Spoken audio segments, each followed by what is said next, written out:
南京是一个历史文化名城，作为历朝古都，它的文化底蕴、历史底蕴是相当厚的。特别是朱元璋建立明朝之后，把都城建在南京。在明朝初年，南京呢是绝对的中心。在明朝初年，南京呢是全国的中心。后面朱棣迁都北京之后，南京呢仍然是南方的中心。在朱元璋建都南京之后，就开始大规模修建南京。现在我们能看到的南京的明城墙、明故宫遗址，还有呢，朱元璋去世之后也埋葬在南京陵，就是明孝陵。那今天呢，我们就主要来看一看中华门，就是南京城墙、明故宫、明孝陵，这都算是朱元璋那个时期大力建造南京遗留下来的一些建筑。大家好，我是邱平，我现在在江苏南京。之前我们在河西走廊以及陕西、山西、河北看到万里长城以及长城上面一些非常重要的关口、关城、关楼，那些保存完整的基本是明朝修建的。今天呢，我们来到了南京城墙，这些呢也是明朝时期修建的，是明朝开国皇帝朱元璋修建的。特别有意思的是，在这个城墙下面呢，还埋有聚宝盆。今天呢，我们就能够看到传说中的聚宝盆到底是什么样子，这是不是非常有意思啊？我们现在看到的这个就是明朝的南京城墙，在公元1356年，朱元璋呢攻占南京，改名为应天府。10年后的1366年，朱元璋遵循高筑墙、广积粮、缓称粮的方针，开始下令修筑应天城，即我们现在说的南京城。规模宏大的南京城墙使用了5省37府近200个县级以上单位，约3.5亿块城砖，历时28年终于建成。南京城墙由内到外有宫城、皇城、京城等组成，其中城墙周长达到35.26公里，有13座城门，是世界上现存最大的砖石构造的都城城墙。这个南京城墙呢，跟我们在其他地方看的城墙有点不一样，大部分我们看到的是砖结构的，而南京城墙呢，它是砖石结构的，下面基本是由巨大的条形石组成，在上面才采用了一些砖块，有些地方可能全部都是由条形石组成。你像这一块我们看得非常清楚，底部到顶部全是石头。我们再看其他的古城，比方说古洛阳城、古长安城，都发现呢它是四方四正的，包括现在去这些地方都能看到一些痕迹。而南京城呢却是不一样，它建造方式十分特别，它就摒弃了以往旧城墙的龟形、方形的设计，因地制宜，依照南京的山水走向来进行构建，充分的发挥了山川水系的自然防御作用。这就是古南京城的一个效果图，大家仔细看看，是不是跟我们之前看的不一样？那些深颜色的就是保留下来的南京城墙。在南京城墙外面可以看到很多湖跟河流，就是在南面是以外秦淮河为护城河，北面呢是以后湖为屏障，东面呢是一座大山中山。无论是军事防御作用还是营造设计思想，都是世界之最的。特别是当时负责建造南京城的还是刘伯芬，里面呢还加了一些所谓的风水学，大概意思是说明城墙采用了南斗6星与北斗7星的布局。当然这个不是太懂，只是说当时南京明城墙13座城门并不是随便开的，位置呢刚好是在13颗斗星的节点上面。简单介绍了一下这个南京城墙的历史，我们现在就准备去上面走一走，先去这个南京城的正南门中华门看一看，看看这个城门壮不壮观呢？以前这里就是城墙，南京的城墙啊。那这一块呢就是翁城，我们等一下呢还得上去看一看。先来看看周边的环境，这就是南京的古城墙。以前我们在其他地方看古城的话，发现它周边呢都会有护城河，那个一般是人工的，而且呢不是太宽敞。那么大家看看南京旁边的护城河有多么宽广，这可能都有将近100米宽呢。这条河流不是人工河，它就是南京的母亲河秦淮河。经常在影视剧中，大家也能够听到秦淮河。明清特别是在封建社会，这个秦淮河可是非常了不起啊，是非常繁华的一些地方。当时的文人墨客，各种各样的人都喜欢来秦淮河旁边游玩。现在秦淮河上面还有这个游艇，大家乘坐这个游轮畅游秦淮河。以前的估计也是这种类型啊。前方看到那个城墙还挺高的，估计都有10几米。这个中华门是南京明城墙13座明代京城城门之一，在以前的是叫做聚宝门，坐北朝南，是中国现存规模最大的城门，古代防御性建筑杰出的代表，也是世界上保存最完好、结构最复杂、规模最大的瓮城，有天下第一瓮城之称。等一下呢，我们进去里面能够看到详细的布局。从这里进去呢，就进入南京了。现在是叫做中华门，上面3个字呢是上个世纪蒋介石亲笔写的。现在我们可以看到，在中华门两侧呢也有门洞，这个是车辆进出的，是上个世纪为了改善交通，在中华门两侧呢打通了通道。中华门这3个字是上个世纪蒋介石亲笔写的。我现在就站在中华门前面，从这里进去呢，如果是在明朝的话，相当于就是进入到南京城了。这个中华门跟我们在嘉峪关看到的是一样，它是一整套防御体系，叫做中华门瓮城，东西宽118.5米，南北长128米，非常大呀。这里呢，总共是有3座瓮城，是我国现存最大的古城堡，总共的3道瓮城，4道拱门贯通。这里说的拱门就是这种通道，不是那种木门。这个南门中华门，大家看看这个过道，我猜想可能都有70、80米，不愧为世界上现在保存最完整的一个城门呐。高度的话10多米，下面呢也是巨大的那个条形石铺成，上面是用砖，这个是巨大的城门。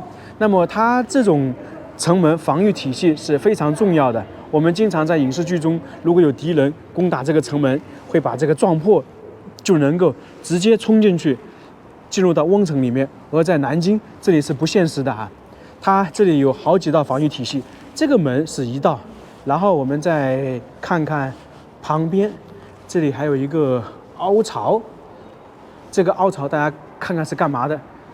很多人可能以为是流水的，不是啊。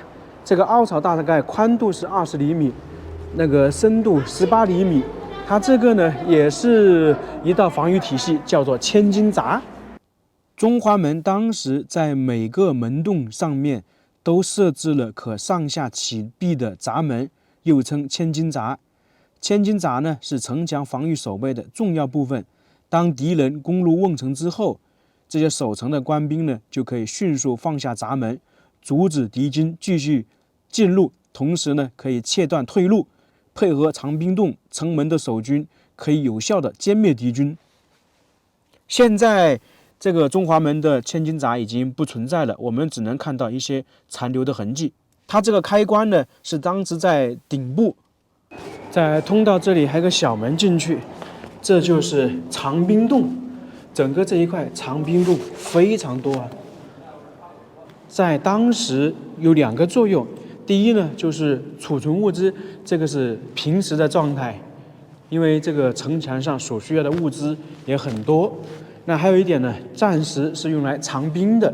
你比方说，如果敌人他把这个第1道城门攻破，进入到瓮城之后，千斤闸一放下来，那些进入瓮城的里面的敌人呢，就变成了瓮中捉鳖，退不出去。那么藏兵洞的人就会出去攻击。它这个长兵洞并不是只有1层，上面2楼、3楼都有。那么1楼的长兵洞里面的士兵估计一开始不会动用，敌人如果进来了，先由城墙上的士兵以及上面长兵洞的士兵进行攻击，攻击的差不多了，就由这个1楼的长滨洞的士兵出来进行收尾。你比方说，现在我们就可以走出去。在当时来讲，上面的士兵把这个瓮城的人攻击的差不多嘛，从上往下攻击，那么1楼的人就出来了，这样就能够彻底把这些敌人消灭。我们现在就来到了第1个瓮城的范围之内。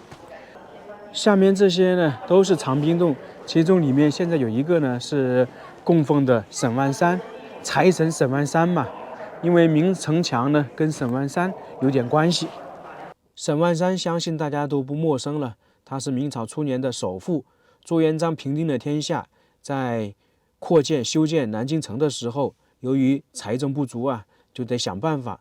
当时的大臣都说沈万三很有钱，就叫沈万三来修筑一部分城墙，规定好工程质量和进度。当时呢，沈万三负责修一半，朱元璋朝廷负责修一半。据说呢，沈万三还提前完成了，比朱元璋他们负责的还更快一点。特别是有传说，朱元璋当时负责建筑的那段城墙当中，有一个城门总是建不起来，说的就是这个正南门、中华门。有人就对朱元璋说，沈万三家里有一个聚宝盆，是宝贝，有灵气，如果拿来埋在城门脚下面，就可以镇住邪气，城门呢就不会倒塌。这个不管是真是假，那么肯定是要打沈万三的主意。朱元璋当然是同意了，于是呢，沈万三就献出了聚宝盆。等一下呢，我们还能看到那个埋聚宝盆的位置。据说呢，这个聚宝盆放在城门脚下面，果然就建好了，并命名这个城门为聚宝门，就是我们现在说的中华门。这个聚宝门的名字沿用了明清两朝500多年，到了上个世纪才改成中华门。传说中的聚宝盆就在眼前这个位置。我们现在看起来上面是一个建筑，那这个是后面加的。那原本的聚宝盆呢，就是在这个下面。在明朝建成之初，由于财力呢匮乏，名声呢当时不太好，皇帝呢与群臣就商议，在大门这里呢附近放一个聚宝盆，就是以助国运。聚宝盆很多人可能都以为只是为了聚集财富，其实不是如此啊。它这里城墙放聚宝盆有3重作用，一个呢是聚财，希望大明王朝的国力蒸蒸日上；第二呢就是辟邪，相当于是要大明王朝能够稳定，修德，大明王朝的君主大臣老百姓都能够有很好的道德，这样的话大明王朝才能一直传承下去。如果单单只是聚财的话，一个王朝单靠聚财能够传承276年吗？不可能的，这3者是相辅相成的。最重要的就是修德，有德嘛，使家族传承。经常说富不过3代，那是指财富富不过3代。你如果说注重修德，那家族呢很有可能就超过3代。当时聚宝盆埋在这个下面，上面呢还有一座建筑，应该是一座塔，后面呢也是损毁了。在明朝的时候，这个建筑呢肯定是保存比较完整，到清朝就一直存在。这个聚宝盆现在还在不在呢？据说呢还在这个底下，因为经过考证，在以前呢，太平天国攻占南京之后，他想把这个聚宝盆挖出来，包括上个世纪呢，也有人想把聚宝盆挖出来，但是有这样一种说法嘛，墙在，聚宝盆在，聚宝盆不在，墙就不在，相当于是地基一样的。也就是说，这个聚宝盆呢，后面就没有被挖出来，一直放在这里。说了一下聚宝盆，我们现在去看一看聚宝盆到底是什么样子的。这个就是我们常常提到的聚宝盆，它就是长这个样子。大家猜一猜，这个聚宝盆是什么材质做的？很多人可能以为是黄金做的，其实不是啊，它这个是铜铸造的。我们常说的金盆洗手也是属于铜制造的。我们现在来看一下这个聚宝盆，它上面是有很多雕刻的，特别是下面4个角，那是属于貔貅，相传是龙子之一，辟邪主惜财守财，那么这个呢就代表财富。而两边呢是象头，寓意呢吉祥如意、出将入相、平安顺遂。大家发现没有？这个聚宝盆它是由2部分组成，上面是盆，下面是基座，一个圆一个方，天圆地方。在这个盆上面还有12生肖，又叫属相，代表人。那么代表人是什么意思呢？人吉祥，人出将入相，人平安，人有财富。因为整个这个聚宝盆可能都是为了人服务。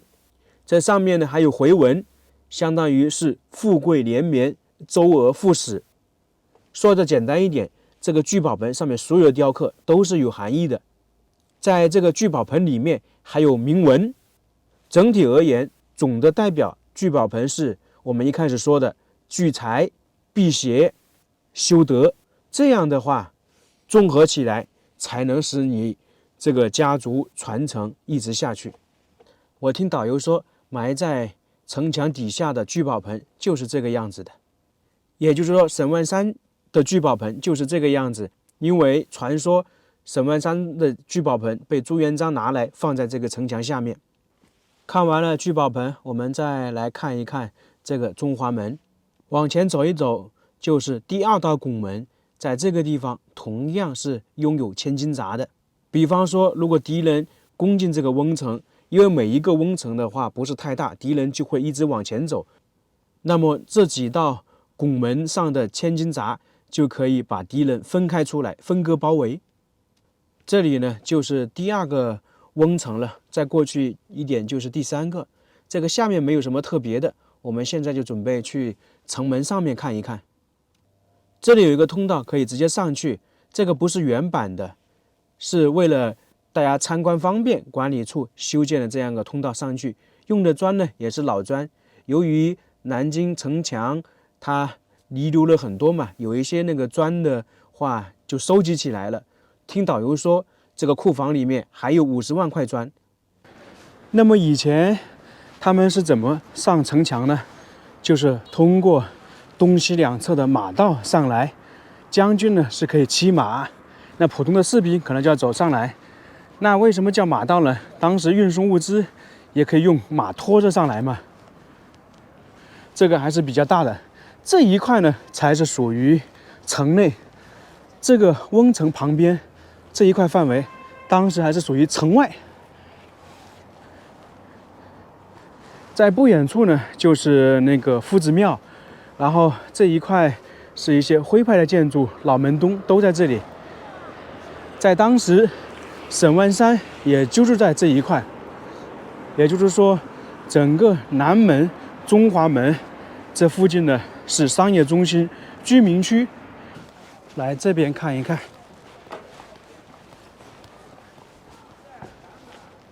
这瓮城真的是太大了。这是中间的瓮城，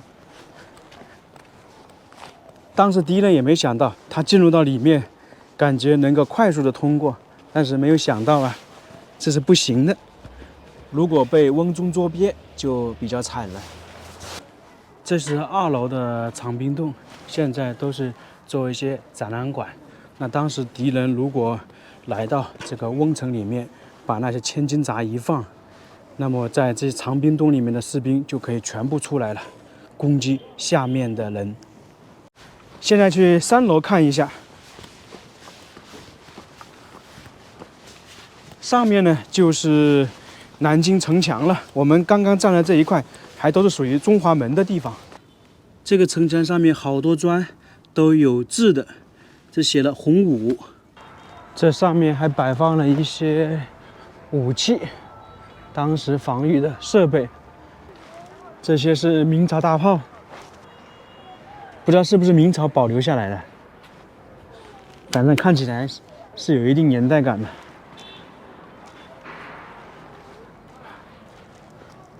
这个封住了，姑且就认为是明朝留下来的，那有差不多600多年了。我们站在上面再看一下这个中华门，完全就是一个防御体系啊！一座城门有3座瓮城，这个是非常少见的。那这一块呢，就是连接中华门的南京城墙，非常宽广啊，感觉跟陕西的城墙差不多。因为陕西的和南京这些都是明朝修建的。那到这里，南京城墙和中华门就差不多看完了。今天来这里最有意思的就是看到了传说中的聚宝盆。看完了南京城墙之后，我就来看南京另外一处宏伟建筑——南京故宫。说到故宫，大家一定会想到北京故宫、沈阳故宫。其实呢，北京故宫就是参考南京故宫建造的。在公元1366年，朱元璋呢，为了他称帝做准备，就开始大力修建南京城，修建城墙。那宫殿也是必不可少的，当时就开始修建了，大概修建了20-30年吧，才把那个南京故宫基本完成。那么今天我们就来看一看南京故宫到底是什么样子的。因为我没有去过北京故宫啊，沈阳故宫我也没去过，那就先来南京故宫看一看。南京故宫又称明故宫，旧称紫禁城，始建于公元1366年，到了1392年基本完工，前后历时26年。后面呢，其实还是有修缮。它是中世纪世界规模最大的建筑群，被称之为世界第一宫殿。可能很多人会说北京故宫，其实按照资料考证，北京故宫的面积远不如南京故宫面积大。按照考证的话，北京故宫占地面积是72万平方米，而南京故宫占地面积达到100万平方米，相差非常大。南京故宫的独特之处也在于，它开创了皇宫自南而北中轴线与前程轴线重合的模式。这种宫城轴线合一的模式，既是南京特殊的地理环境使然，也是遵循礼制、呼应天象、顺应自然建设的杰作。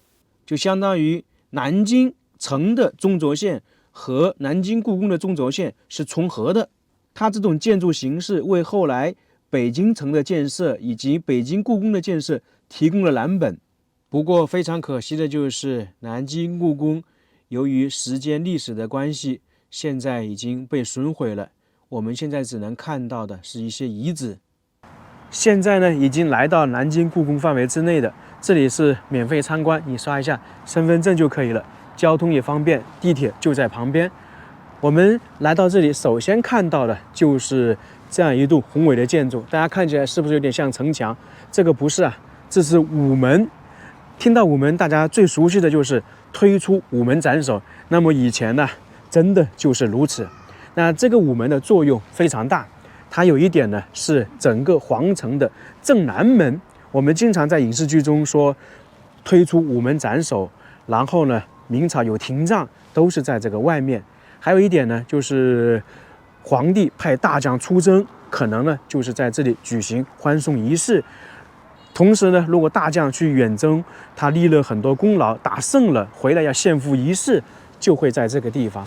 那同时呢，比方说朱元璋时期，他的那个大将徐达或者燕王朱棣打了大胜仗回来，朱元璋呢可能如果自己不去迎接，他就会派代指朱标去迎接，有可能就是在这里啊。所以午门呢是一个非常重要的地方。不过午门呢并不是故宫的第一道门，它前面还有洪武门、承天门等等，这个跟北京故宫差不多。为什么会称之为午门呢？主要是居中向阳，未当子午，因此得名午门。午门是皇城的正门，位于皇城的南北中轴线之上。午门除了我们刚才说的一个功能，还有呢，它是传达圣旨以及朝廷告示的地方。从而可以这样说，午门应该是整个故宫里面最重要的一座门了。我们现在看到的这个午门，它是一字形。如果大家看过北京的午门，应该会发现它是凹字形。那原本北京的故宫就是仿照南京故宫来建的。那么在以前，南京的故宫午门也是凹字形的，只不过后面由于战乱各方面损毁了，就没有了。以前应该这里有建筑，我们看这里还能看得非常清楚，有那个筑楚石的遗址，就证明这里有一个大的建筑，那个是叫做阙楼。现在没有了，只剩下这个原本的午门正常遗址，就是这样一字排开过去。午门其实正常来讲是分为上下两部分，下面就是我们现在看的这个像城墙一样，它是叫做墩台，上面呢就是五凤门，我们在其他地方也看到了，那基本上是宫殿陵墓皇帝才能使用的。午门呢是被分成五扇门，我们从这样看的话，只有三扇门，它是采用了明三暗五的说法。这五扇门呢也有各自不同的规矩。中间正门平时呢只有皇帝才能出入，那皇帝大婚的时候，皇后可以进一次。殿试考中状元、榜眼、探花的人，可以从此门走出一次。现在就准备通过这个中门进入到故宫里面去。如果是在几百年前，这里只有皇帝才能走的。我们先看看这个中门，非常大吧？这个是一个旋门，旋门这个是从明朝才开始有的说法，这是我在那个看南京城墙一个导游说的，不知道真假呀。反正我们经常说陵墓里面这样的过道，还有这种大门都是称之为旋门。这个高度呢大概是8米，宽度6米，长度的话27.5米，非常庞大呀。大家看看这下面这些石头，不得了吧？那么以前皇帝进出这个午门，他并不是走两边，而是走中间的，然后两边的这须弥座也高度1.2米，非常庞大。一般只有大型的宫殿才会有这么长的旋门。我们在这个过道里面最有意思的一点就是说，这里啊有一个与众不同的东西，大家来看一看啊，看到没有？在午门中门这一块石头，竟然上面刻画了一条鱼。那么大家猜一猜这个是什么意思呢？难道说年年有余吗？这是肯定不是的。在明朝建立这个午门、建立这个故宫的时候，这条鱼肯定是不存在的，因为当时如果有的话，绝对会马上被处理的，这是绝对不允许的。那么到了清朝，这里是清朝政府的一个驻防城，肯定也不会有的，很有可能是后面修缮这个午门、修缮故宫的时候，工匠呢从其他地方弄了一块带鱼的石头过来，我猜想可能是这样的。过了午门呢，这里就是御道，前面呢有桥，然后还有一些大殿。等一下呢，我们再过去，先去这个午门上面走一走。因为这个午门是可以走上去的，因为在举行重大典礼的时候，皇帝会站在午门上面嘛，那自然而然的话就可以上去，跟我们看的南京城墙一样的。在中门的东西两侧有2个门，那么都是比中门小一点的。我猜想啊，它如果以东为尊，那么这边当时应该是那些亲王、皇族人员走的。在西边应该是3品以上的大臣走的，然后再过去一点的，肯定就是那些品级比较低一点的大臣走的。从这里就可以上午门顶部看一看了。午门在以前上面是有建筑的，被称之五凤门，也差不多是面阔9间，进深5间。我们上去看看是不是如此啊？因为有住处的遗迹可以看到。哦，上来了，哇，这个非常庞大呀！这里每一块石头就代表一根柱子，整个这个午门上面肯定是有上百根柱子在这里。这样看的话更明显，中间空旷的那一个地方应该属于大殿。这就是午门的模样，确实是非同一般。大家看一看，当时的柱础都这么大，那柱子的话，直径可能有80公分呢。不知道是不是金丝楠木的？如果是金丝楠木，那就更不得了啊！这里是五凤门，面阔9间，进深5间，95至尊嘛，这个是资料考证的。明朝朱元璋修建的东西，感觉都是比较气势宏伟。之前我们在嘉峪关或者是雁门关、长城沿线很多砖上面都刻了字，这个南京故宫同样是如此的。这个是写的什么官员，谁那个建造的，谁负责监督的。这一块砖非常大呀，我仔细看看，宽度的话有10几公分，高度的话10公分吧。这跟我们现在看的砖完全不一样。按照明朝资料的记载，这种砖块上的名字最多呢能够达到11级，相当于有11个负责人，确实是那个挺多的啊。可以这样说吧，明朝初年建城墙、建长城，可能造假的话就比较少，因为发现一个问题，那这些人都得倒霉。现在我们就下去了，去看看南京故宫的其他建筑。我们在北京故宫可以说有一个太和殿，那么在南京故宫这里有一个称之为奉天殿的地方，我们得去寻找一下，看看它的遗迹在不在。我们前几天去看了方孝孺墓，他是被朱棣下令诛杀10族的一个人，那么当时他没有被推出午门斩首处死，而是在午门内，那么很有可能就是在这一块范围。据说呢，这里面还有一块那个石头见的血，据说就是方孝孺遗留下来的，不知道能不能找到啊？我们到处得看一看。南京故宫作为皇宫几百年，那么有几位皇帝在这里登基呢？大家绝对是想不到的哈。很多人以为朱元璋是在故宫登基，其实不是的。朱元璋是在紫金山，就是中山登基。在南京故宫，第一位登基的皇帝是朱允炆，第2位是朱棣。他登基的位置呢，就在前方不远。我们一般都说北京故宫有个太和殿，那是皇帝登基的地方。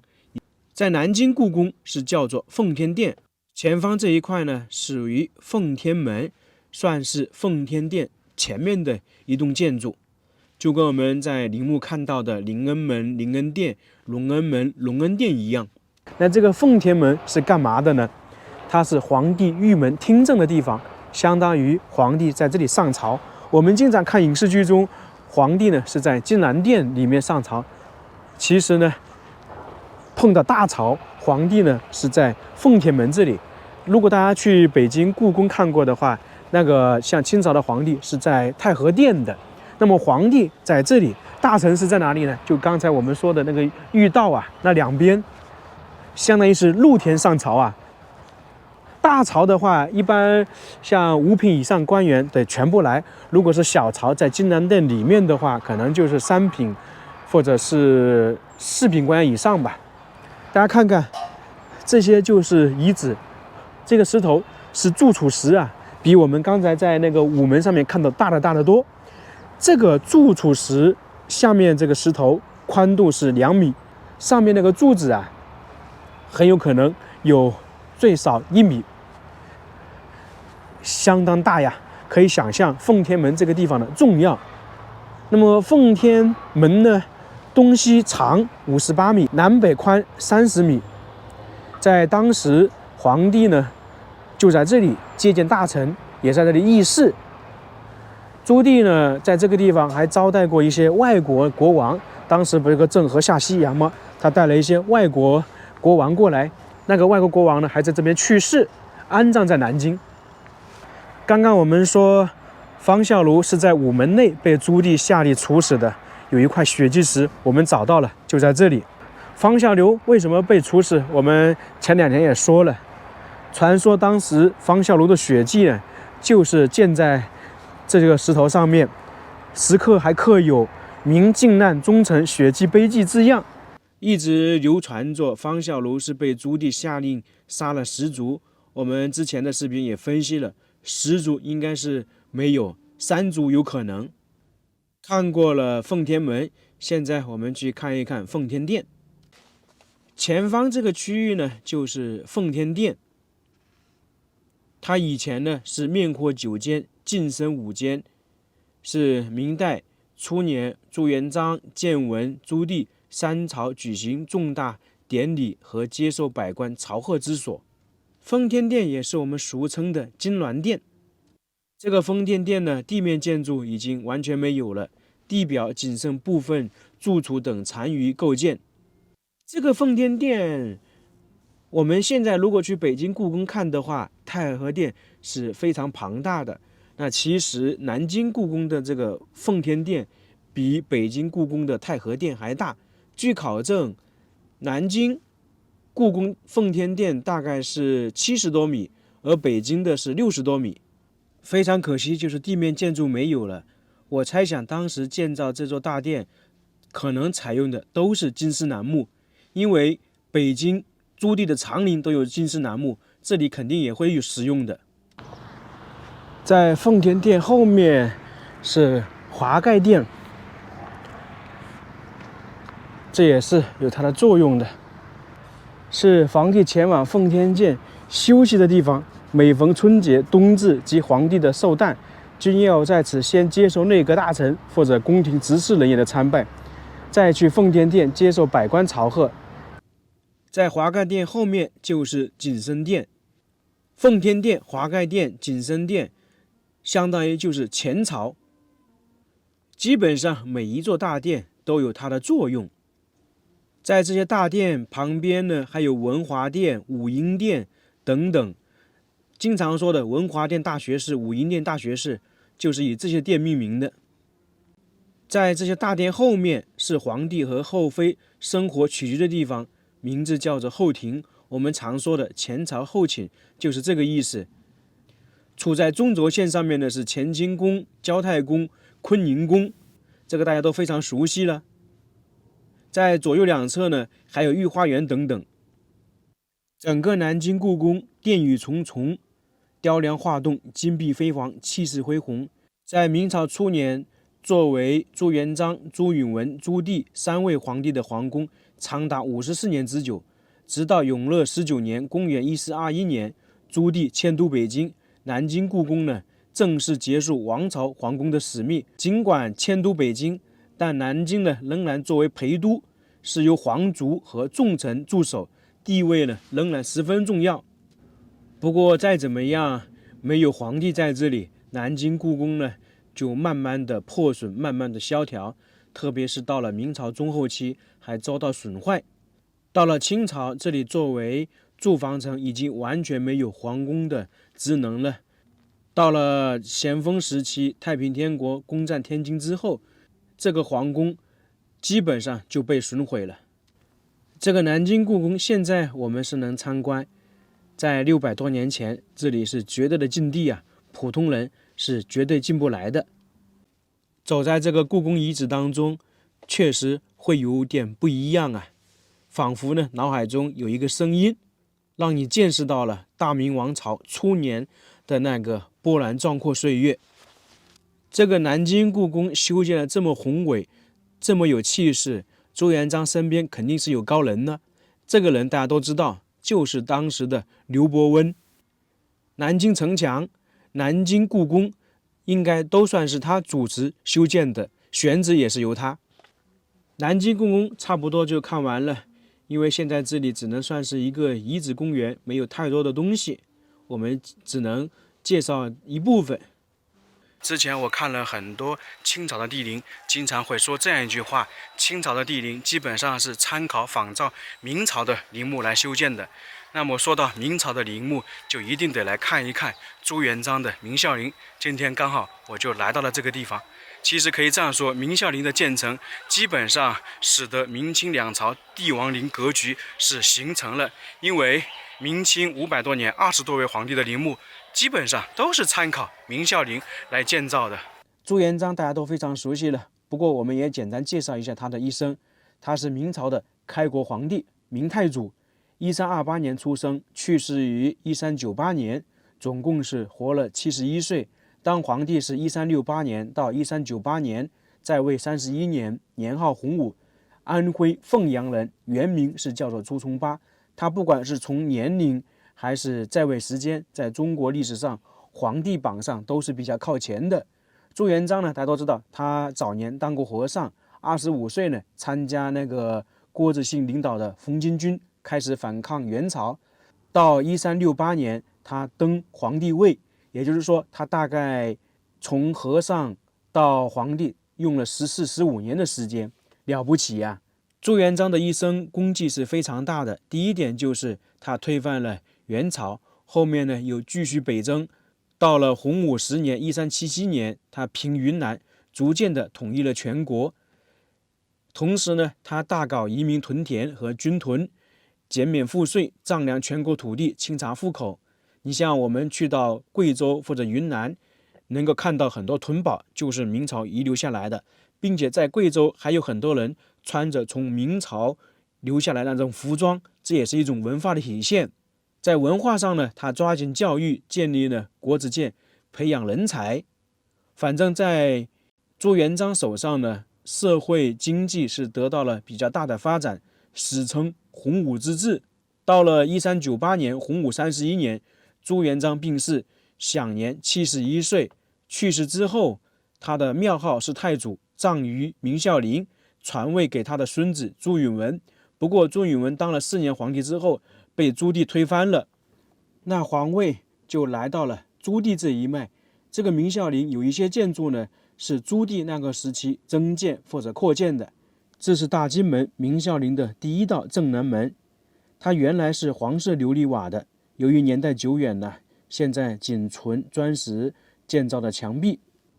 我们先来看看明孝陵的导览图。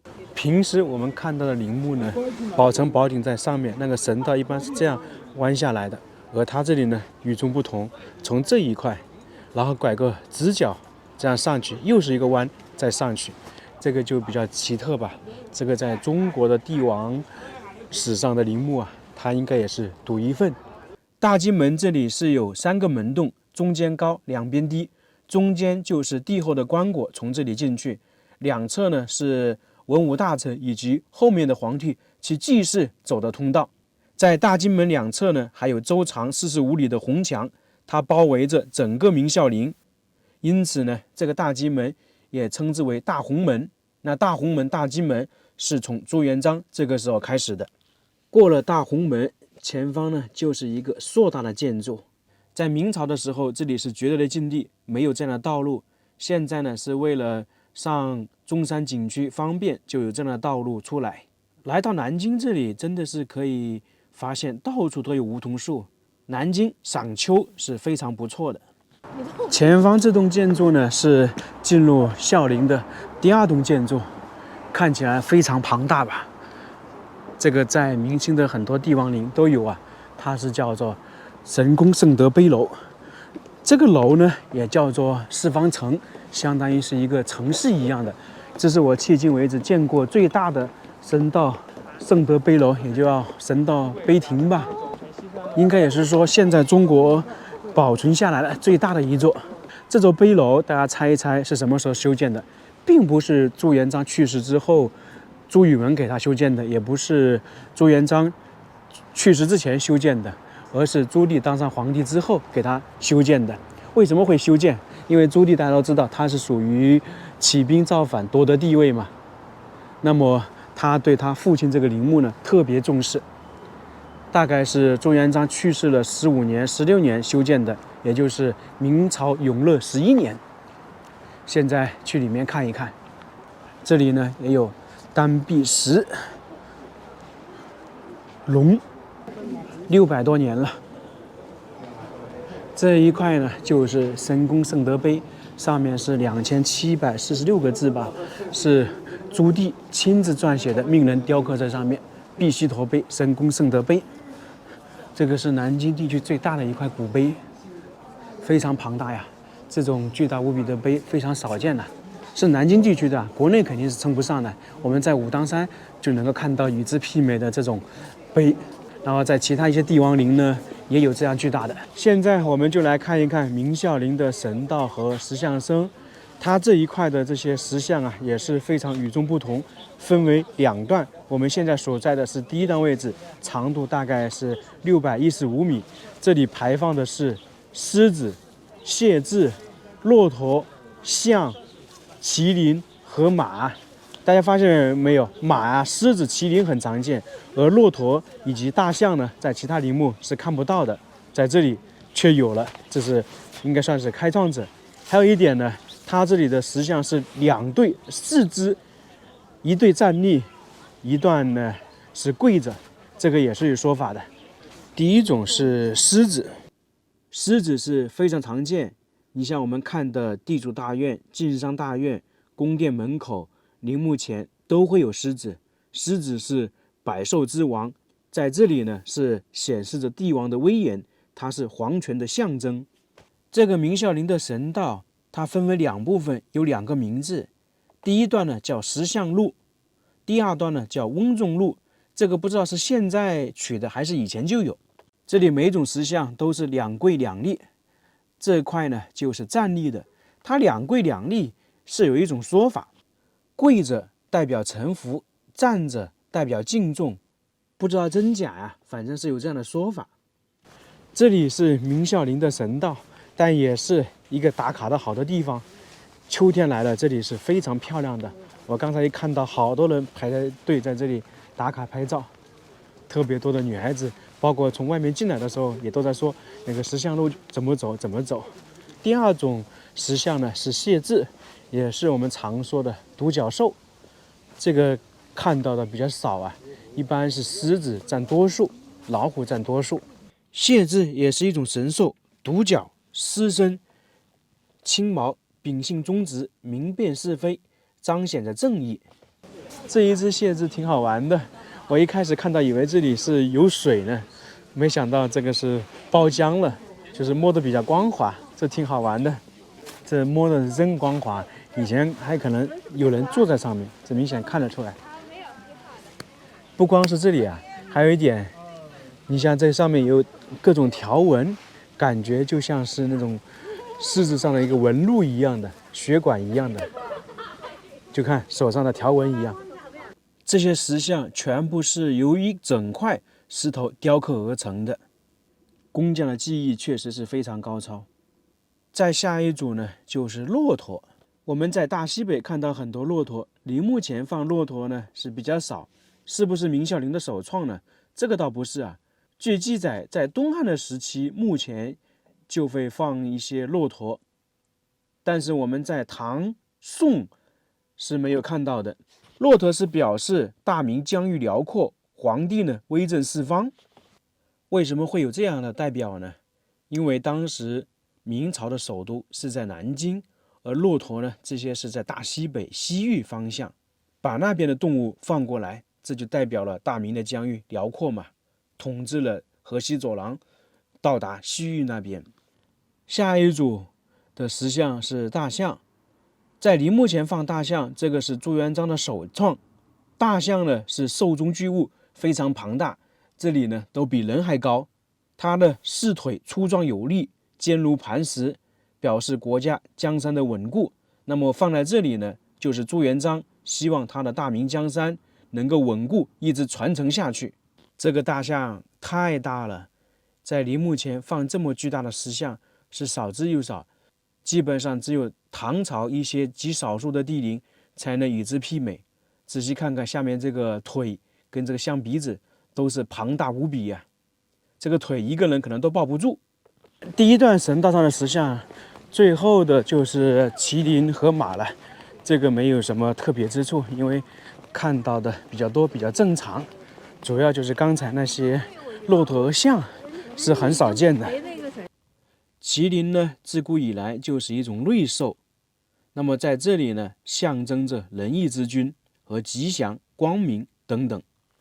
在墓前放马，这个就非常常见了，因为在古代，马是必不可少的一种交通工具，特别是这些马呢，随着帝王南征北战。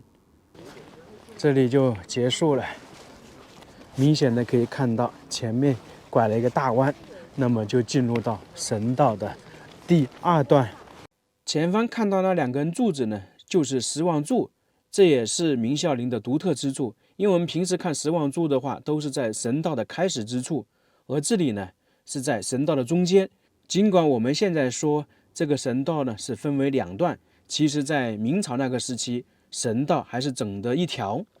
唐宋时期的十望柱顶部呢是莲花式的风格，而这里的十望柱改变了，它顶部呢是圆柱形冠，柱身呢满雕鱼纹龙，这也算是朱元璋的明孝陵开创的。来到明孝陵还有一个感受就是，它建筑呢基本上都是在花草树木当中。你看这些石像生全部是如此啊。这个我在刚才路途中间碰到一位游客，一位大爷吧，他84年来过这里，他跟我说，那个时期明孝陵跟现在完全是天壤之别。当时这一块呢，花草树木都没有的，当时是光秃秃的，不知道真假呀。不过在网上可以看到一些照片，能够看到大概100年前那个明孝陵确实是神道这一块没什么东西。这个都是我们后期进行修缮栽种的。那这个就是将军了，典型的明朝特色。这里文臣和武将都是各2队，高度达到3.18米。这些石人站在这里显得异常庄严肃穆。石像生我看了很多，反正我感觉啊，明孝陵是我见过除了唐18陵那些石像生最炸的一个地方。武将过来之后就是文臣，那么是不是所有的陵墓都是文臣武将啊？其实不是，这个有一个变化。在唐朝，你像武则天的，包括他儿子、孙子的陵墓，是有很多那个石人，就是翁仲。不过当时他全部呢是武将，没有文臣。到了唐建宁开始才有文臣，这可能跟唐朝初年的格局有关吧。当时唐朝初年诞生了一大批的那个将军，非常有名的啊。李世民时期的、武则天时期的，包括唐玄宗时期都很多。那可能当时呢，就考虑到，因为他们那个时候是打天下嘛，从而陵墓前就没有放文臣。不知道是不这个，是从唐建宁李亨开始，他的陵墓才有10个文臣、10个武将。神道的尽头就是灵星门，也称之为龙凤门。可以看到这个灵星门都比较新，这主要是修复的。下面这个底座是原版的，上面这些柱子、琉璃瓦、墙壁都是后面修复的。因为在清朝太平天国运动时期啊，南京很多建筑都被破坏了。灵星门过来，神道又拐了一个弯。那这个弯呢，其实在其他地陵才算是正常的一个弯道。不过呢，明孝陵它这个神道拐弯其实有很多的。第一处就是2段那个神道变成一个直角90度，而这里拐一个弯。正常来讲的话，我们拐了这么一点，然后是直接到达地宫宝成宝顶的，而它这里不是啊，拐个弯，然后又变成一个直角形。那么为什么会出现这种情况呢？我们来解释一下。通过这个明孝陵的导览图，我们能够发现，它陵墓的整体建筑布局是呈北斗七星的模样，从而才会说它这里有这么多的弯道。有这样的布局，朱元璋身边肯定是有高人。说到高人，大家第一印象是刘伯温。不过呢，这个陵墓当时应该不是刘伯温主持弄的，在朱元璋时期还有2个比较有名的所谓的风水学大师，可能是他们一起综合选择的地方以及怎么建设。从这一块呢，就像是进入到陵区的核心了，因为神道已经走完了。首先我们看到的是一座桥梁，这个在陵墓上是很常见的。看看这上面的雕刻，非常精美啊！我看到有龙，旁边呢还有凤，这就代表是帝后合葬嘛。因为这座陵墓埋葬的就是朱元璋和他的皇后。为什么叫做明孝陵呢？也是因为那个马皇后。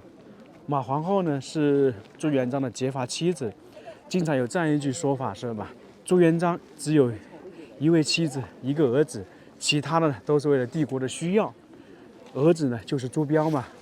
朱标的陵墓呢，其实就在这个明孝陵的旁边一点点，叫做明东陵。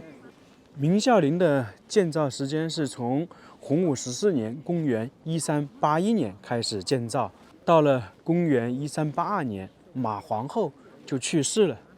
去世之后，大家都知道了，朱元璋朱标啊特别伤心，但是去世了没办法嘛，去世之后就安葬在这个明孝陵的地宫里面。为什么会叫明孝陵？就是因为马皇后的谥号叫做孝慈，那这个陵墓呢就称之为明孝陵。现在看到的这个就是明孝陵核心地区的示意图。我们现在是站在红墙外面，这里看起来是分为3进院落一样的。最下面这个小一点呢是辅助祭祀的地方，中间大一点的就是享殿祭祀区。我们在其他明清帝王陵是知道这个地方叫灵恩殿、隆恩殿。最后面一个院落呢，就是最核心的地方，宝城宝鼎以及地宫呢就在后面。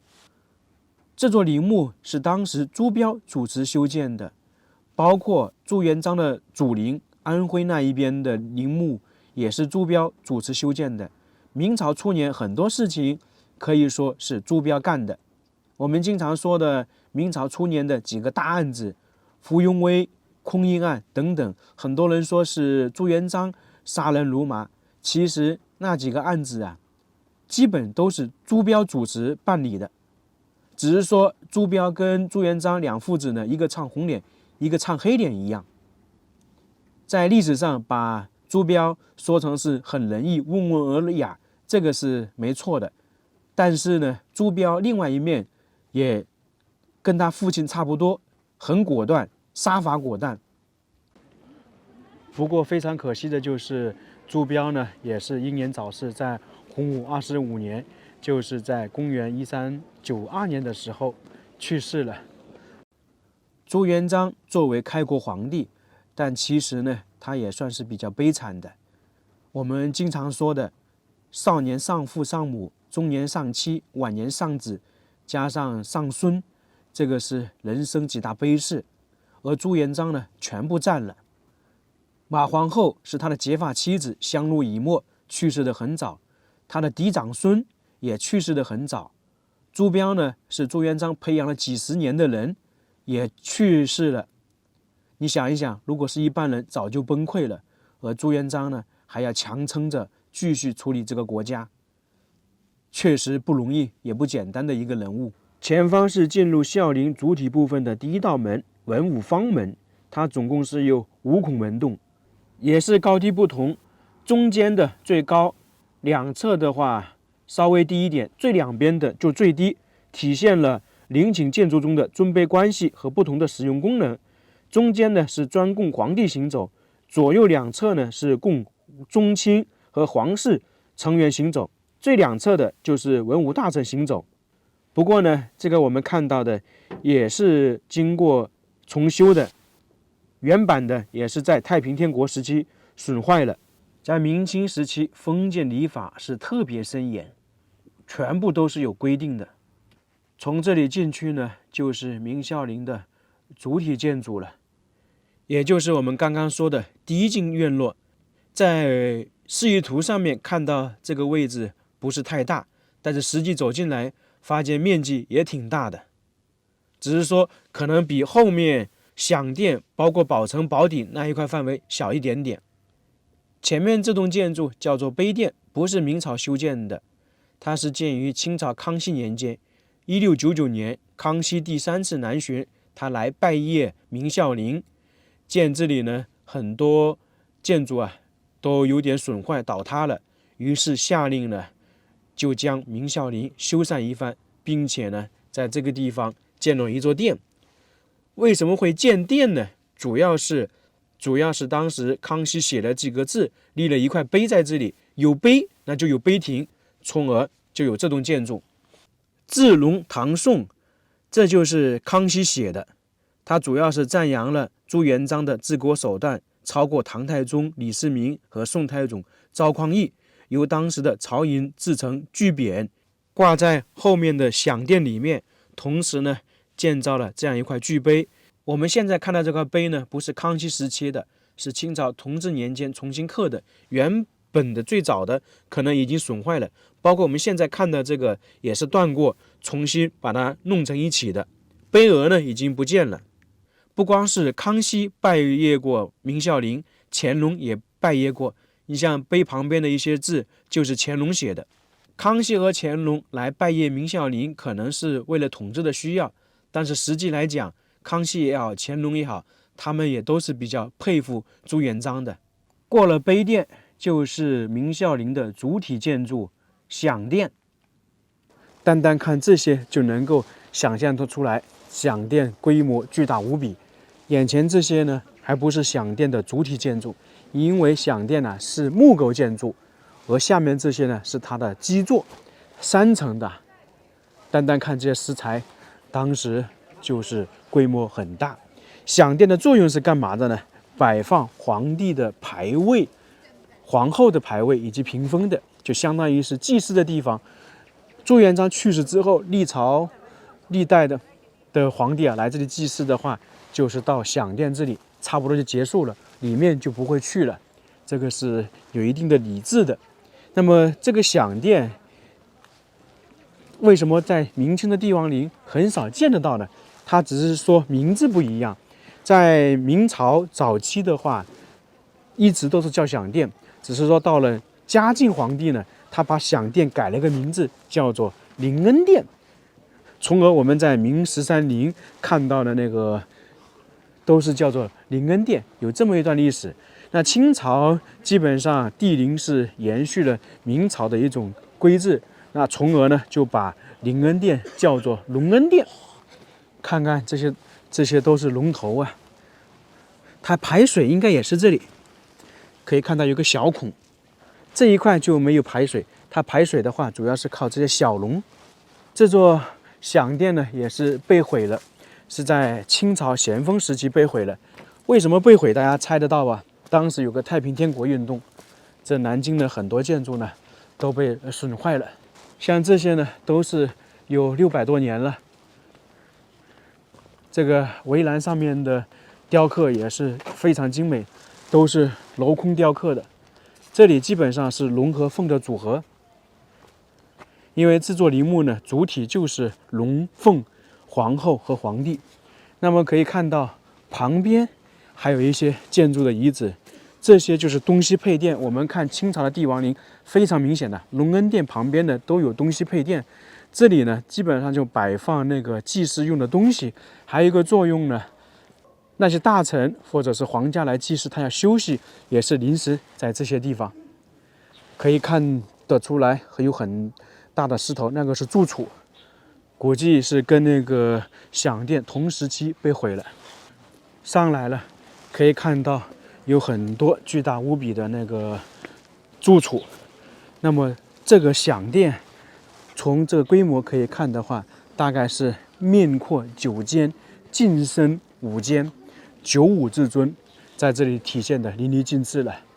在当时的话，建造不知道是不是用金丝楠木啊，这么大的建筑被毁掉了，是挺可惜的。南京当时很多建筑都是在清朝毁坏了，因为在明朝基本上不可能嘛。这明孝陵作为那个他们开国皇帝的陵墓保存得很好，在明朝那个时期，这附近的有守陵人，时时刻刻在这里关注着。这栋建筑不知道是什么时候建的，当时的享殿肯定不是这个样子了。单看看这个住处，直径的话都有差不多1米啊，可以想象当年他们的建筑多么宏伟，柱子多么大。前方看到有一些建筑，那个是陵墙，那么这里过去呢，就是陵区最核心的地方，地宫和方城明楼都在那里。那这一道也算是一个分界线，前朝后秦的分界线。来明孝陵的人是真多，我是第一次看到来一个陵墓有这么多人，而且呢是女孩子占到70%、80%，全是来打卡拍照的。因为这个地方秋景是很漂亮，很漂亮。前方这个叫内封门，在明朝陵墓的意思说法是，入此门意味着从阳间走进阴间，因此也称之为阴阳门。从阴阳门过来之后，不远处就是明孝陵的宝城宝顶方城明楼。在那个时候，除了在这里面打扫的太监，其他人是不允许进来的，包括官兵、文武大臣都不行，除非是后面的皇帝批准的才能进来。比方说里面有什么需要维护修缮的，才允许那些官员工匠进来，其他任何时候都不行。平时大概就10余名太监在里面打扫。整个这个明孝陵是禁地，那么这一块范围内是禁地中的禁地。前方那个巨大无比的建筑就是方城明楼，这个也是明孝陵的首创，到了后面的帝王才根据它这个来建造。我们现在下面走的这一块是叫做升仙桥，当时朱元璋的棺椁就是从这里进去的。建造这座升仙桥，意思是说朱元璋可以在此地进入仙境。来方城的底下看一看，这些呢都是原版的，可以看到上面有很多白色的都流出来了，这些就是以前方城明楼的灰浆，然后经过600多年的日晒雨淋，全部流出来，进而结晶了。这些都是历史和时间的见证。这个方城大概有10几米高，非常庞大呀。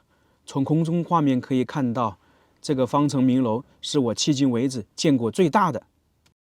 现在准备去明楼上面看看宝城宝顶，人是非常多啊。它这里是一个隧道隧洞，这个也是明孝陵首创的。我们在其他陵墓可以看到也有隧道过去，不过呢这里比较特殊，是一个斜坡上去，其他地方是比较平缓的。这个隧洞呢有54个台阶，过了台阶到这里呢就是一个院落。我们继续往前走，这里有几个字，写的是此山明太祖之墓。这个不是明朝写的，也不是清朝的，是上个世纪写的。这里的明是沐月，可能很多人会觉得写错了，其实没有，在以前日月明、沐月明是一样的意思。大家看到这个墙壁上面有很多小孔，对不对？这些呢就是明孝陵的排水系统，它里面如果有水的话，就是通过这个洞口排出来的，这设计的也是非常巧妙。我们站在远处看，左边这一块就是宝城宝顶，右边呢是方城明楼，中间呢这里是一个长方形。如果是清朝的帝陵的话，这中间这一块区域呢是像月亮，叫做哑巴院或者是月牙城。特别是我们刚才看到明太祖之墓那几个字那里，如果是清朝的帝陵的话，下面是一个琉璃隐蔽墙，下面呢就是金刚墙，相当于是墓道口一样。而明孝陵的墓道口不在这里啊，等一下我们再细说。现在继续往上走，看看这个宝城宝顶能不能走上去。在明清的很多帝陵是可以走上去看的。这个宝城宝顶以前应该是可以上去的，现在封闭了，不能上去，挺可惜的。因为这个宝城宝顶呢，它的面积非常大，直径差不多400米，那是非常大了。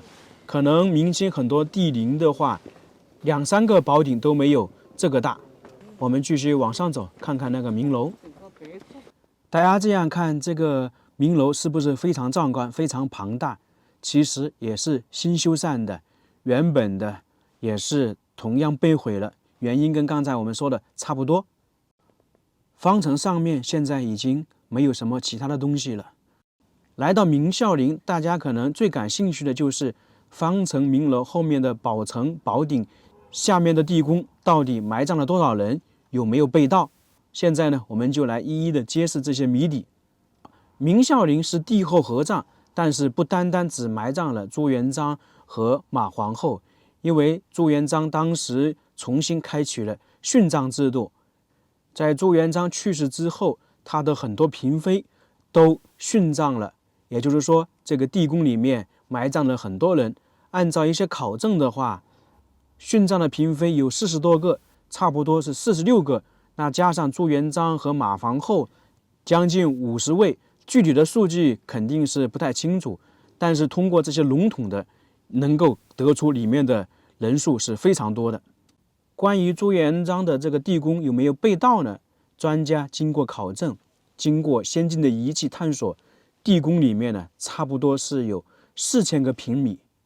大家想一想，4000平米是什么概念？从而有这样一种说法：如果说朱元璋的地宫打开，一定会震惊世界的。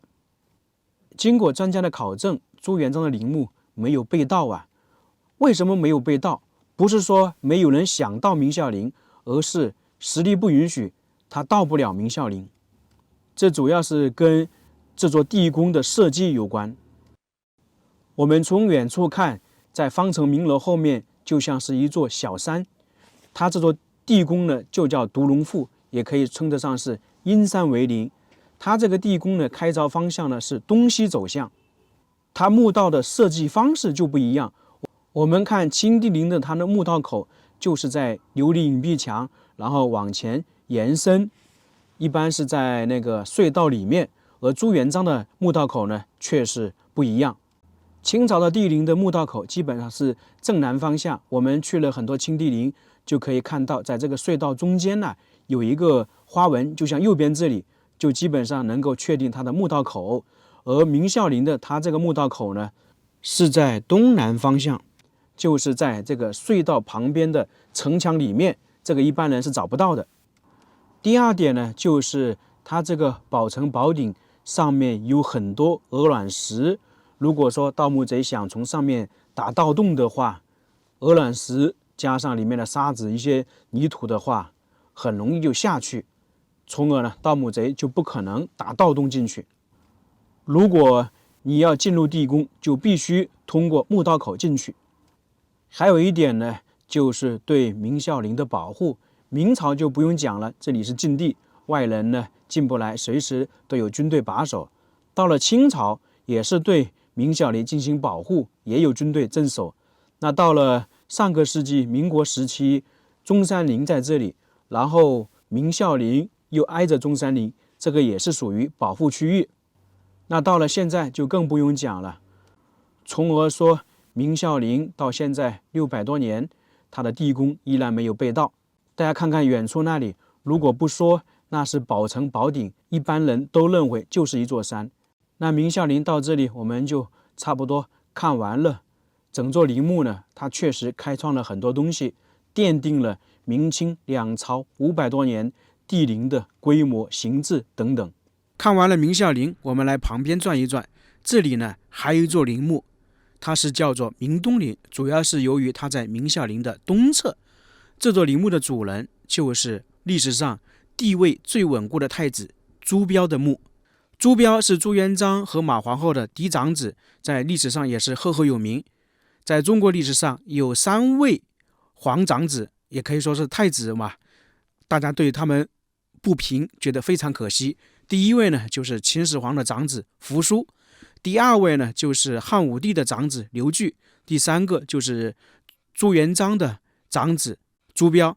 他们3位父亲呢都可以称得上是千古一帝，他们都希望自己的儿子将来能够继承自己的地位，但是呢3位都没有成功。秦始皇和汉武帝他们本身是对自己的儿子也有点不满，另外呢扶苏和刘据呢他们也有反对势力，有人想夺取他们的太子之位。而朱元璋这里，那朱标就更可惜了。当时朱标呢可以说是非常受到朱元璋的喜欢，朱元璋呢也一直培养朱标，对他呢也非常满意。朝中呢那些大臣，不管是文的武的，对朱标呢也是非常满意，都认为他是一个合格的继承者。包括朱标的那些弟弟啊，也对他比较满意，也比较信服，都认为他是要继承皇位的。可惜朱标却是在洪武25年，朱元璋64岁，朱标自己37岁的时候病逝了。很多人都在说，朱标如果不去世，历史完全会不一样的。可惜没有如果。现在已经来到陵区了，这个地方也是在太平天国时候被损毁了，现在只剩下一些遗址了，而且基本都是砖块，还有一些铸柱石。现在看到了，这应该就是前门遗址，远处呢就是享殿遗址和宝顶。这座陵墓的面积还是比较小的。当时朱标的去世对朱元璋打击非常大，白发人送黑发人，什么时候都是如此，并且朱标还是帝国的继承人。朱元璋培养了他将近30年，打乱了朱元璋所有的部署。那去世了没办法，只能安葬。朱元璋就决定把他安葬在孝陵的东侧，以便呢一直陪伴他。前方那一块呢就是享殿遗址，应该是面阔5间，没有明孝陵的那么大，主要是由于朱标去世之后是以太子的身份下葬的，并不是皇帝。在当时来讲，皇帝的身份和太子的身份完全是不一样的，陵墓规制肯定也不一样，从而说这里修建的比较小。后面朱允炆登基称帝之后，把他父亲朱标追封为孝康皇帝。正常来讲，陵墓也是要进行扩建修建的，但是当时并没有。可能有一方面的原因就是朱允炆登基称帝之后马上进行削藩，这就导致了朱棣造反。那几年的时间一直处于战争状态，朱允炆呢也没有时间和精力去修建他父亲的陵墓，这就使得陵墓呢一直没有扩建。后面朱棣造反成功之后，他为了确定他当皇帝的正统性，他就肯定要全盘否定朱标和朱允炆了，并且呢把朱标的皇帝号去掉了。这样的话，这个陵墓就更不可能扩建了，只会越来越破。两个原因，第一个呢就是明朝的后面皇帝都是朱棣的后人，他对朱标都不太熟悉，不可能要求去把朱标的陵墓好好的管理。还有一点呢，朱标的后代到了后面就没有了。朱棣当上皇帝之后，把朱标的儿子还有朱允炆的儿子圈禁了，而且后面很快就去世了，这样朱标就等于没有后代了，那就更加不可能来这里祭拜，来这里修缮了。所以说整个朱标的陵墓后面就越来越破，最终呢到了清朝太平天国时期就被损毁了，烧毁了，跟明孝陵一样。